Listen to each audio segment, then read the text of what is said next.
In this lesson, we're talking about 5 levels of soloing. We'll start with the pentatonic scale, then add 2 tones to get the full scale. Then we'll focus on targeting triad tones using phrases. Then targeting 7ths and 9ths, and finally we'll end with chromatic movement.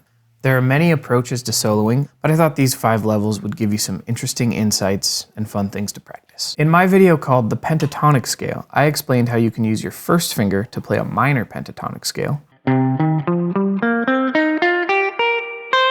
and your pinky to play a major pentatonic scale.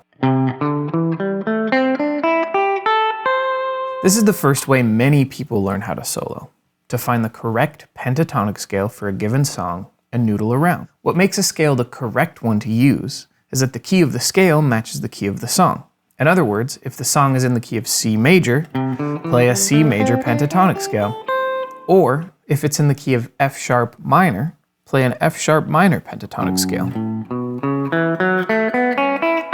If you want to apply this concept to the whole fingerboard, my video How to Use the Cage System to Play a Solo shows a network of pentatonic positions in the same key all over the fingerboard. This is what pentatonic soloing looks and sounds like.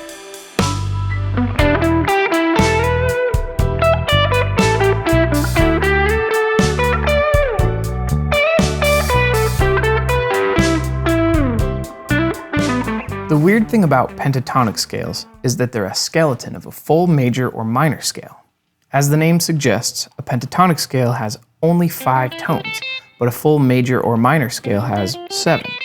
Here's an E minor pentatonic scale. And here are the 2 missing notes needed to make it a full E minor scale. These 7-note scales are the ones we use to create chords in a key. You might be asking, why don't we use them on guitar? Well, we do. It's just that the pentatonic scales tend to stay in position. What does staying in position mean? It means that your hand can hang out in one place on the neck, with each finger assigned to a specific fret. With full major or minor scales, those added notes are often out of position. This means your hand might need to move around a little more to find those notes, which can add a layer of difficulty. Let's hear what it sounds like to solo with these 2 notes included.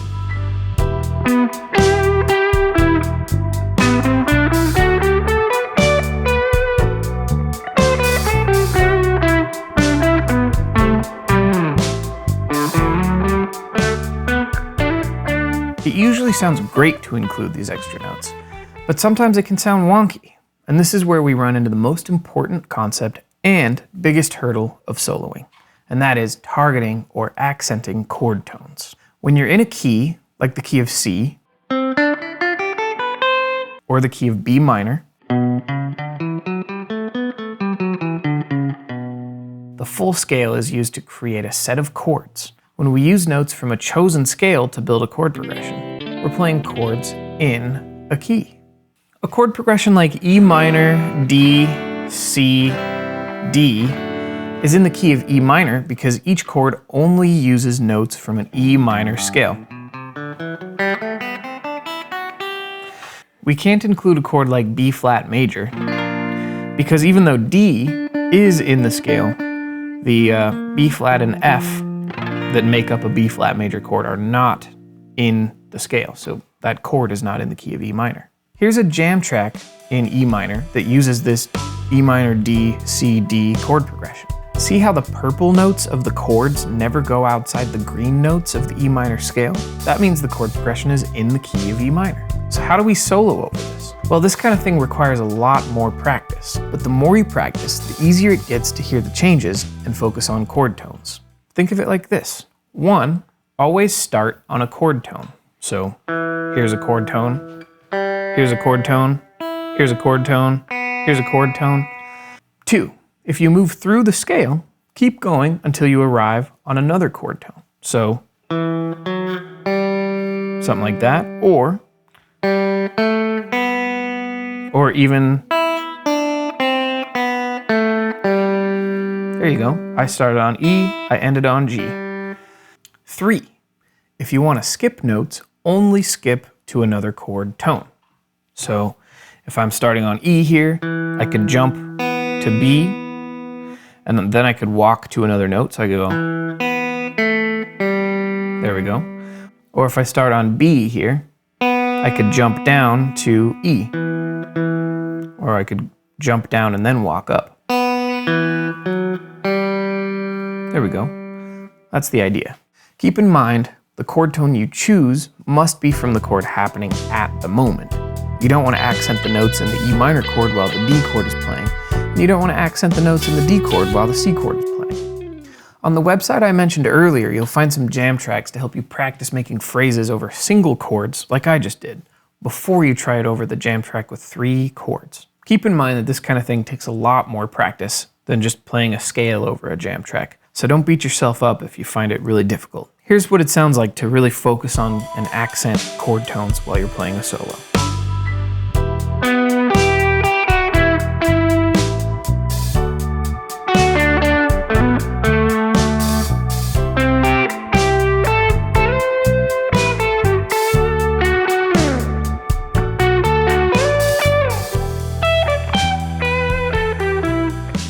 Sevenths, and especially extensions, are often associated with jazz, but you'll find people doing this kind of thing in every genre of music. But what are sevenths and extensions? To put it very simply, they are extra notes you can add to a chord to spice it up. You've got sevenths, ninths, 11ths, and 13ths. In this section, I'll only focus on sevenths and ninths though. The easiest way to think of sevenths is that they are always one note down the full scale from the root note of the chord, and the ninth is always the next note higher in the full scale. For example, here's an E minor chord, E, G, B. The root note is E, which means if we go down the scale 1 note, we got D, and now that's the 7th of E minor. And if we go up the scale 1 note, that is the 9th of the chord. When using these notes in your solos, you can just follow the previous phrase-making guidelines, but include 7ths and 9ths as an option when starting and ending your phrases. An important thing to remember here is that you can play 7ths and 9ths in your solo even if your rhythm musicians are only playing triads, which is what's going on for my jam tracks. Let's hear how it sounds to emphasize the 7ths and 9ths in a solo. I'll start out by just playing those notes over the chords so you can get a sense of how 7ths and 9ths sound on top of a triad. Then I'll move into playing phrases that emphasize those notes.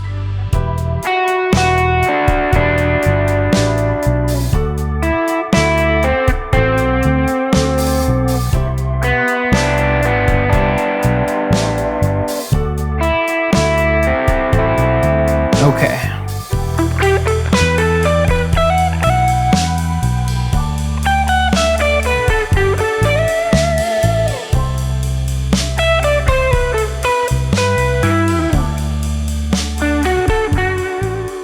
Here we are at level 5, chromatic movement. If you're feeling overwhelmed, keep in mind that some of your favorite artists might not even care about this stuff. Chromatic scales are scales that include all 12 notes.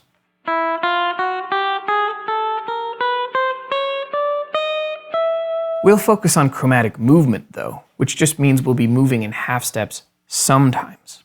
Chromatic movement allows us to use all 12 notes available to us while still accenting notes in the chords and prioritizing notes in the key, like we've already been doing. Always start your chromatic movement from a note in the scale and move chromatically until you reach another note in the scale. From there, you can switch to full scale or pentatonic scale, or continue chromatic movement until you reach another note in the scale.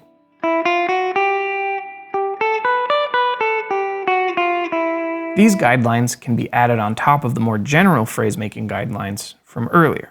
So you can start on a chord tone, you can jump to another chord tone, and then from there you could move chromatically. Or, you can walk through the scale until you get to another chord tone, and then from there you can move chromatically to another chord tone. When soloing, you can use chromatic movement all over the place. It often works best moving up in pitch, but you can make it work going down in pitch too. When you combine all these concepts together, it gives you an almost endless amount of fun. When you explore a variety of phrases and add things like sliding, bending, and dynamics, you've got a whole universe of fun to have.